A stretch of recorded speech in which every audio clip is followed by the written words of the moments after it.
everybody! In today's video, I'm going to share with you how to conduct your system design interview the right way. Those of you who are interested in jumping on directly to the high-level diagram, the timestamp of that is listed in the description below, but I highly encourage you to watch the entire video because a good system design interview starts with functional requirement, followed by non-functional requirement, capacity estimation, database design, API design, and then comes the high-level system design. So I highly encourage you to watch the entire video. Okay. Before we jump into the interview, I want to mention that this is going to be your interviewer. This is going to be your interviewee. Whenever you see this sign on the screen, that's not the part of the interview. That's just me pausing the interview and trying to give you additional information that helps you understand the interview process better. I'd like you to please design a video streaming platform. Sure. I would like to start by gathering some functional requirements. Do we want the users to be able to upload the videos, or do we want to provide a video library? So we want our users to upload the video. Okay, so video onboarding or uploading service. Now, I would assume that we want users to be able to search the videos. Is that right? Yes, we also want the search functionality. And of course, we would want users to be able to play those videos or view those videos. So I would say view videos functionality. So when we log into YouTube or Netflix or any other video streaming platform, we see that on the home page there are certain recommended videos. Do we want to generate that recommended videos feed? We can cover the recommendation feed part if we have any extra time left at the end. Okay, so I'll say generate recommendation. Can I also assume that user profile creation and authentication services are provided? Yes, I think you can assume that user profile creation and authentication functionalities are provided. Is there any other requirements you would like to focus on, or can I move on to non-functional requirements? Please, let's move forward. Okay, so non-functional requirements. So when a user click on the video, we want the video to start playing immediately. So we definitely want low latency. I'm guessing that we will have a large number of users, so we want our systems to be highly available. And I don't think we need to worry about consistency as much because I think it should be okay if one user sees a uploaded video a few minutes or hours later. Is there any other requirement you would like me to focus on? Or can I move on to capacity estimation? Please, let's move forward with the capacity estimation. How many daily active users do we have? So we have 100 million daily active users who use our app twice a day. Okay, so we have 100 million users use the system twice a day. And I'm guessing these are the viewers who are going to watch the videos, correct? Yes, those are our viewers.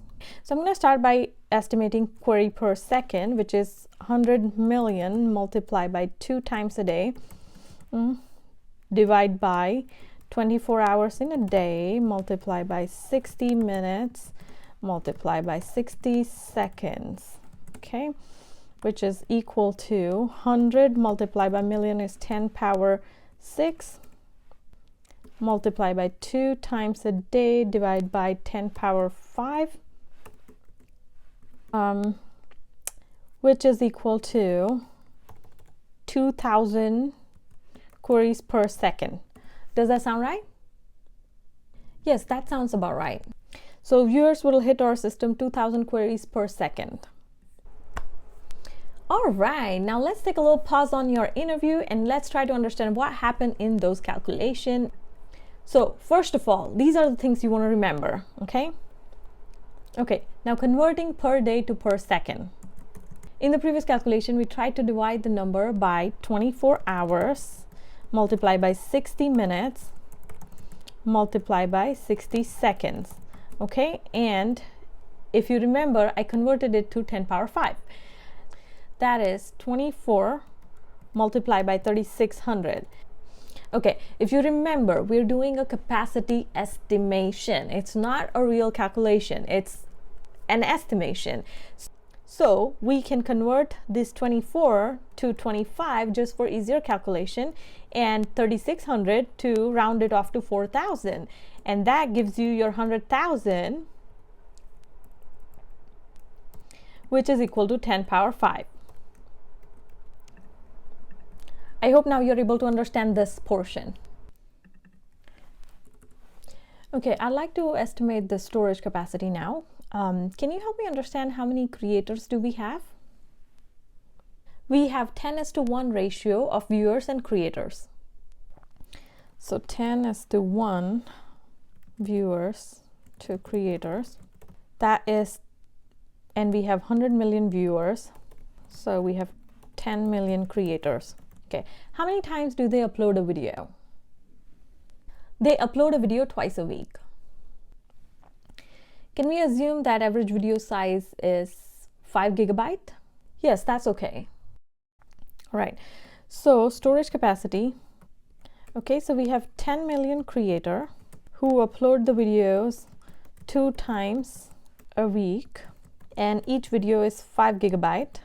Okay, so we have 10 million creators. So I'm going to write 10 million as 10 power 6, multiply by 2 times a week, multiply by 4 weeks a month, multiply by 12 months a year, multiply by 5 GB of video, okay, which is equal to 10 multiplied by 10 power.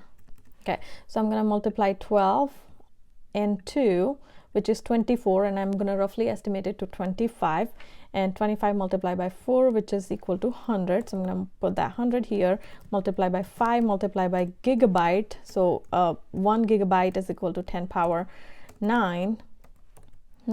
So this is equal to 10 power 15 multiplied by 5,000, which is 5,000 petabyte per year. Now I'm going to move on to bandwidth estimation, and our viewers are hitting our system 2,000 queries per second. So 2,000 multiplied by each video is 5 GB.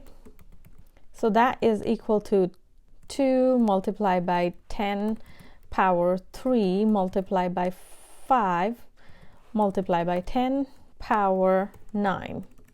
That is 10 multiplied by 10 power 12, which is equal to 10 terabytes per second. If this looks okay, I would like to move on to database design.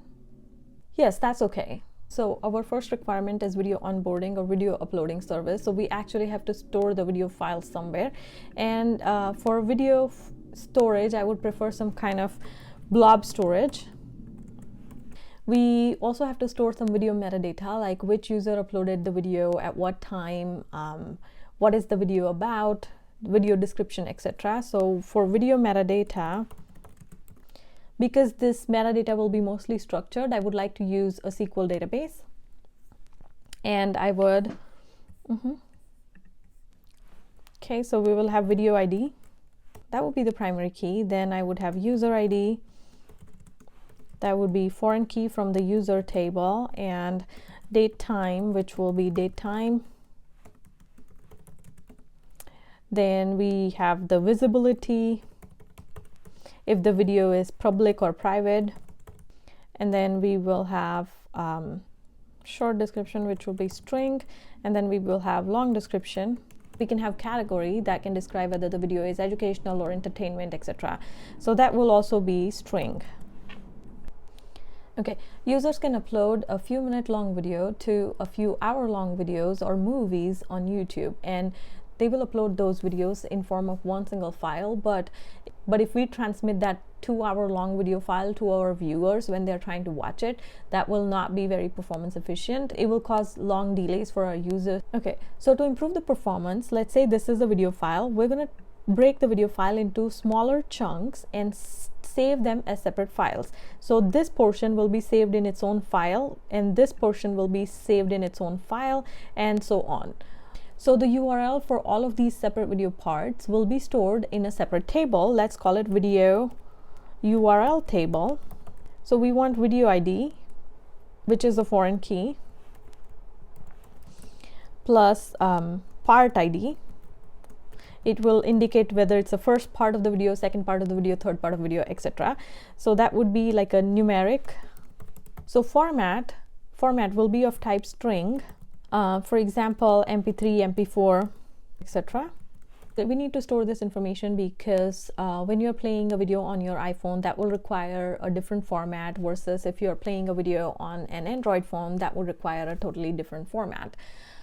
So we want to also store the videos into multiple parts and in multiple formats. For example, if your user upload an MP3 video, then we will convert that into MP3, MP4, MOV, all sorts of different formats, and store it in store all of those files separately, as well as store their URLs into this video URL table. And together, this video ID, part ID, and format will serve us as a unique primary key. We will also have to store user information. So user table will look like this. We have user ID, which will be primary key for this table, and then we have user name, which can be string, and then user first name, string, last name, and then we also want the creation date time. This will be the timestamp of the user ID creation, and then last login, that will also be the date timestamp. Okay, so let's refer back to our requirements and see if we have covered all the needed data structures. So the first requirement is video onboarding service. So we're going to store the actual video files in the videos, and then we have two structures that can hold the information related to the videos. Then we also have the user table. The next one is the search video. I'm thinking of using Elasticsearch for searching of the videos, so I don't think we need any additional data structures for that one. And then view videos, again, I don't think we need any additional data structures for that one. Now, generate recommendation. So, okay, we would want to generate the recommendation based on users' interest, and we can understand users' interest based on their watch history. So, I think for generating recommendation, I would like to create a generate recommendation. So, for that, I'd like to create a watch history table. So, for the history table, it will be simply user ID. That will be the foreign key of the user table, and then video ID. That will also be the foreign key of the video table, and then date time is timestamp of the user watching the video, and then watch time, I would keep that as float, or times or number of hours or minutes user spent on watching that video. And we need to store that in a history table because if a user clicked on a video and viewed it for 5 seconds and didn't like and click it out versus a video who user watched for 5 hours, then we want to show more of those videos in the same category that user watched for 5 hours. So at high level, these are the data structures I think I would need. But if I think of anything else, I would come and revisit these areas and make additional changes. Okay. Now I'm going to move on to defining the APIs, and then we will quickly move on to high-level design if that sounds okay with you. Yes, that's okay. The first one, we want users to be able to view the video. So we will say view service. That will be a get method, and it will take video ID as the parameter, and it will return the video URL parts. So we want upload service. This will be a post method. It will take the video file and return a message of successful upload or an error. The next one is we also want to generate recommendations. So recommendation service. We want to send the user ID for which user we are generating the recommendation. So user ID will be sent as a parameter. And this will also be a get method, and it will return 20 recommended videos. We can generate recommendation based on user's history. So whenever user is watching a video, we want to update their watch history. So we need to have update history service. The parameters for that would be user ID, which user is watching the video, which video user is watching, so video ID, and at what times user started watching or stopped watching the video, so timestamp. So start timestamp and end timestamp, and it will not return anything. It would be a post service. It will simply update the database. So I'd like to move on to start doing the high-level design. Yes, that's okay. Whenever a user uploads a video, it will call the upload service APIs. The upload service API will take the original video file and save it into a blob storage. Then we will start video processing. Once the file is completely uploaded into the blob storage, the upload service API will call our video splitting service. This video splitting service will take the original uploaded file and split the videos into multiple smaller video files that are easy to transmit over the internet without causing much delay for the user. Once the splitting is complete, the video splitting service will notify the inspection service. Inspection service will check the videos for any copyright related issue or if there are any viruses. Once the inspection service has completed its task, it will call the formatting service. Formatting service will save the videos into multiple different formats. For example, if the user have uploaded an MP3 format, then we will save it as MP3, MP4, .mov, and multiple other extensions that can be compatible with large number of devices. Once the formatting service is complete, all of those different formats of the video will be stored into a separate blob storage. Once all those files are uploaded into an object storage, the formatting service will notify the video metadata service. Okay, video metadata service will upload the video metadata, these video metadata, into the database. But we are also splitting the files into multiple parts and in multiple formats, so we also have to update the video URL table. That will be stored here. So this is basically our video upload service. Now let's look at the next one, which is view video service. When a user clicks on the video, view service APIs will be called. Based on the device type of the user, it will fetch the right type of the URL for the video, which is compatible with the user's device. Once it fetches the URL of the video user wants to view, it will stream the video from the blob storage to user's device. The next one is the search video service. When a user types something in the search box and hit the search button, it will call the search service API. The search API then will fetch the data from the Elasticsearch and return the results to the user. The Elasticsearch will be generated from the data available from the video metadata database, because that's where we have the video title as well as the video long descriptions. We will run batch jobs to build the Elasticsearch indexes. That will make the searching faster. Now the generate recommendation API. So whenever a user opens his or her app, there are a list of videos suggested for user to view. These recommendations are generated based on user's watch history. So whenever a user opens the app, Get Recommendation service will fetch the recommendation generated for that user based on his watch history. Okay, whenever a user is clicking out of the video that he or she is viewing, or the video completes, at that time the view service will call the update history service. Update history service will then update the watch history database. We will analyze the watch history by running a batch job and generating recommendation for the user. Those recommendations will be fetched by the Get Recommendation service and displayed on the user homepage. We will analyze user's watch history by running a batch job on it, and as a result of the batch job, we will receive certain categories that a user is interested in. And whenever a user logs in, the Get Recommendation service will look at the categories user is interested in, and the most popular videos in those categories will be listed on user's homepage. This is how our design will look like at the high level. Considering we have 100 million users who are going to use this system, we would like to do some scaling. So the first thing I would like to do is to add load balancers. Instead of adding one, I would like to add two load balancers, one to serve as a primary load balancer, and the second load balancer will serve in case the first load balancer fails. Because load balancer can be a single point of failure, I would like to have two of them. Okay. Whenever video splitting service is done, splitting the video into multiple parts, it will pass on all those videos to inspection service to do further inspection on it. It is possible that video splitting service is complete splitting the video, but the inspection service is still inspecting the previous videos.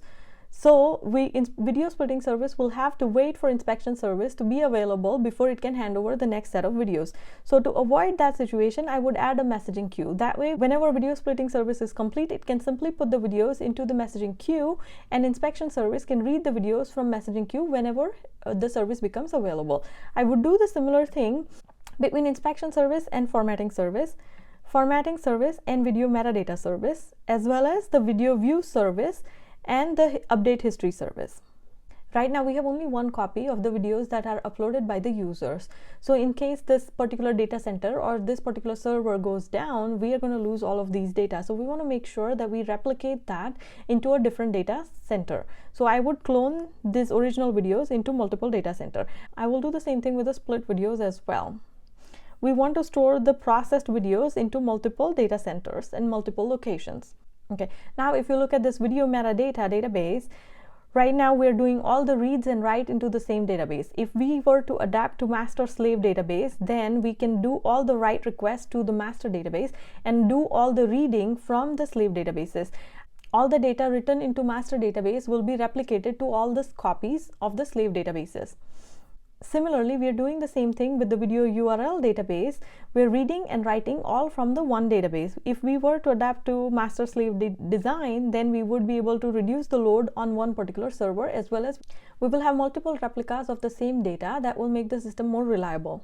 I'd also like to add a cache layer here to improve the performance when user is streaming the videos. We can also add the cache layer here and save most popular URLs into the cache. That way we don't have to hit the database server over and over. We also want to have some caching layer at the recommendation service. Whenever a user opens the app, we want the videos to load quickly for them. So by adding the cache, we will improve the performance. We could also add the cache for the search service. That way the most popular searches can be directly served from the cache without hitting the database. For the videos that are in high demand or are viral, we can store those videos into our content distribution network or content delivery network. That way user is able to stream those videos from their nearest data center. This is how I think I would design video streaming service. Is there any other area that you would like me to dive in and explain a little bit more? Can you please help me understand why do you think you need video URL table, or if you have included all the fields on that table? Okay, sure, I can explain the need for video URL table. So the video URL table has this structure. First one we have is the video ID. So let's say my video ID is vid1, and then the part ID is 1. Okay, so that's the first part, and let's say I have it in MP3. The second field would be my video url.com/abc.mp3. Let's say that is my URL. Let's say my video splitter is splitting those 5-minute video into 5 1-minute videos. So I will have video 1, part ID 2, format MP3, and it will have some URLs. Right now we have all the MP3s, but it will also store other formats. For example, video 1, part 1, and MP4. Now why we need to do it this way is because whenever a user is clicking on the video, we want the video to stream immediately. Sending the entire 5-minute video over the network, it will cause a lot of delay. Whenever a user selects to view the video, all we need to do is to send out the first file to stream on user's device. Now because it's a small file, it will load faster compared to if we were to send the entire video file. When user is viewing the video file 1, we want to start sending the video file 2 from our servers to user's device and cache it on user's device. Whenever user starts watching the video file 2, we want to do that with the next video file. So that is why I think we need to store those data into this video URL table in this particular format. Does that answer your question? Okay, now that makes a lot of sense. Thank you for explaining that. By asking your interviewer questions like, is that okay? Does that sound good? You're keeping them engaged. At some point, you also want to, say what you have in mind and also give a little pause just in case interviewer want to share anything that he or she might have on his or her mind. By doing that, if an interviewer has a different thing on mind that he wants to focus on, then you are able to listen to that feedback at an early stage and pivot and make changes to your design at an early stage without losing a lot of time. If you haven't already watched the video about how to ace a system design interview, make sure to check this video out. Don't forget to subscribe, because in the next video, I am going to share with you which database you should use for which type of system design interview question. Make sure to subscribe and hit the notification bell, and see you in the next video.